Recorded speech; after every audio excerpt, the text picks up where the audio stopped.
बिस्मिल्लाहिर्रहमानिर्रहीम। शुरू अल्लाह के नाम से जो बड़ा मेहरबान निहायत रहम वाला है। अस्सलामु अलैकुम वरहमतुल्लाहि वबरकातुह। उम्मे उज़ैर वॉइस में आपका खैर मकदम है। आज हम आपसे हज़रत अय्यूब अलैहिस्सलाम का वाक़या बयान करेंगे। हज़रत मूसा अलैहिस्सलाम के इंतकाल के बाद बनु इसराइल की बहुत तरक्की हुई। इसके बाद आहिस्ता आहिस्ता उनमें इख्तलाफात पैदा होते गए और अल्लाह ताला के बताए हुए सही रास्ते को भूलते गए। बनु इसराइल की हिदायत के लिए अल्लाह पाक ने और कितने ही नबी भेजे जो हज़रत मूसा अलैहिस्सलाम पर नाजिल की हुई किताब तौरेत की तालीम देते रहे और बनु इसराइल को फिर सीधे रास्ते पर लगाते रहे। हज़रत अय्यूब अलैहिस्सलाम भी उन्हीं पैगंबरों में से एक हैं जो बनु इसराइल को तौरेत की तालीम देने के लिए तशरीफ लाए थे। हज़रत अय्यूब अलैहिस्सलाम अल्लाह ताला के बड़े साबिर पैगंबर गुजरे हैं। आपका जिक्र भी कई जगह कुरान मजीद में मिलता है। आप बड़े ही मालदार खुशहाल थे और आपकी बहुत सी औलाद थी।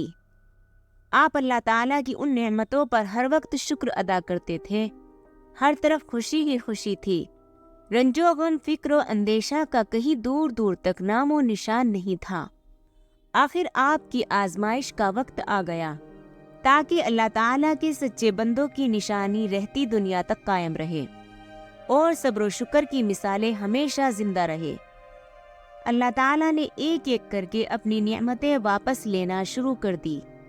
मालो दौलत, बागात, सब्ज़जार खेत, मकानात, जानवर, औलाद सब के सब रुखसत हो गए और आखिर में सेहत ने भी जवाब दे दिया।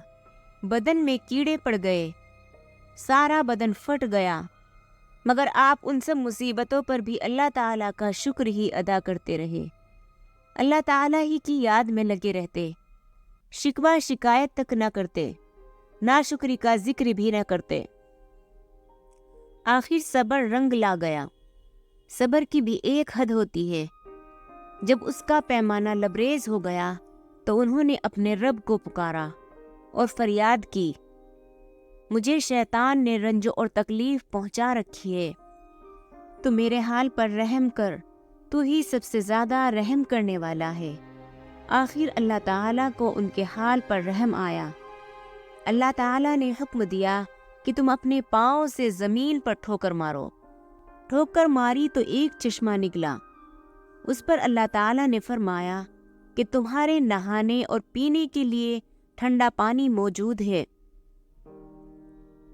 जब वो उस पानी से नहाए और उसको पिया तो उनकी तमाम बीमारियां दूर हो गई और उसके साथ ही अल्लाह ने ये भी एहसान किया कि उनको फिर से तमाम नेमतें और बरकतें भी दे और बीवी बच्चे भी इनायत किए। बेशक हज़रत अय्यूब अलैहिस्सलाम बड़े सब्र करने वाले थे। क्या ही अच्छे बंदे थे जो हर बात में अल्लाह ही की तरफ दौड़ते थे।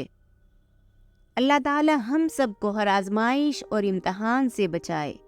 लेकिन अगर कभी कोई मुसीबत आ जाए तो उसको अल्लाह ताला की तरफ से अपने बुरे कामों का एक इम्तहान समझना चाहिए और अल्लाह के प्यारे नबी हज़रत अय्यूब अलैहिस्सलाम की तरह सब्र करना चाहिए और उस हाल में भी अल्लाह ताला का जिक्र और उसकी तारीफ करनी चाहिए कि ये बड़े इंसानों और बड़े सच्चे बंदों की निशानी है। अल्लाह पाक हम सबको सब्र सबात और हर हाल में अपने मालिक की हकीकी की तारीफ करते रहने की तौफीक अता फरमाए। आमीन। Thanks for watching Umme Uzair Voice. Like and share and subscribe. Press the bell icon.